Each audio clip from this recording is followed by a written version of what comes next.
Ganga versus मंगा।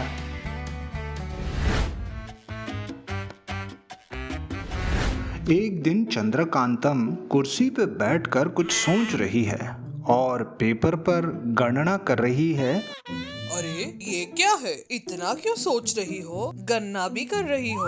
अरे सासू माँ, बात ये है कि मैं जल्द ही बहुत बड़ा बिजनेस करने वाली हूँ। जाहिर है बहुत सारे पैसे कमाऊंगी, तो हर एक साल कुछ न कुछ ट्रिप पे तो जाना ही पड़ेगा ना सासू माँ। इसीलिए उस ट्रिप को कितना खर्चा होगा अभी से गणना कर रही हूँ। अच्छा, खाने के लिए एक भी दाना नहीं है पर मूंछों के लिए संपांगी का तेल चाहिए, ऐसी है तुम्हारी बात। खैर, तुम पैसों के लिए इतनी पागल क्यों हो?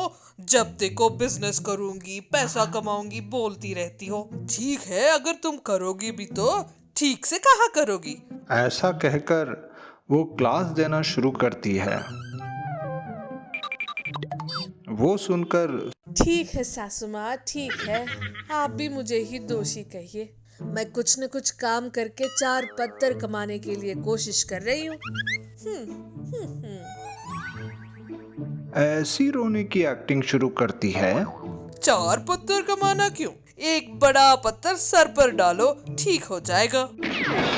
ये सुनकर चंद्रकांतम मुझसे कोई प्यार नहीं करता इस घर में, मुझे कोई सपोर्ट भी नहीं करता।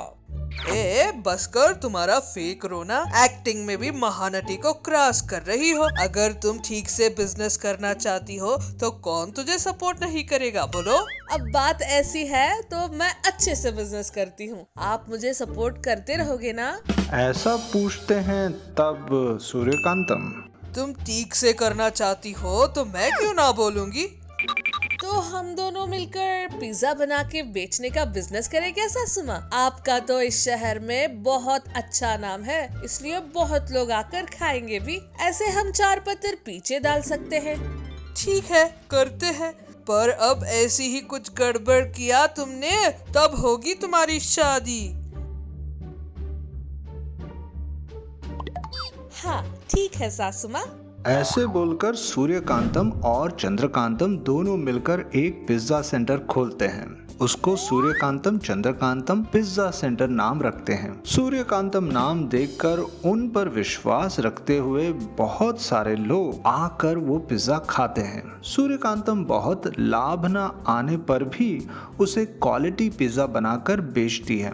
इसलिए चंद्रकांतम बहुत लाभ न आने के कारण सोचकर बहुत दुख होती है। देखो बेटी, मैं मेरी चाची की बेटी की शादी में जा रही हूँ। 1 हफ्ते तक नहीं रहूंगी, तब तक ये पूरा बिजनेस तुम ही संभालोगी। कुछ गड़बड़ मत करना बेटा, ठीक है ना? एक बात याद रखो, अगर हम अच्छी क्वालिटी देंगे तो लोग हमारे बिजनेस को ऊंचा करेंगे, ठीक है ना? ऐसा कहकर वो चली जाती है। हाय राम, 1 हफ्ता भर सासू माँ इस शहर में रहेगी ही नहीं। इस पूरे हफ्ते में बहुत सारे पैसा कमाना पड़ेगा मुझे। ऐसा सोचकर चीप क्वालिटी पिज्जा बनाकर बेचना शुरू करती है। तब से वो पिज्जा खाने के बाद सब लोगों को उल्टियां महसूस होने लगती हैं।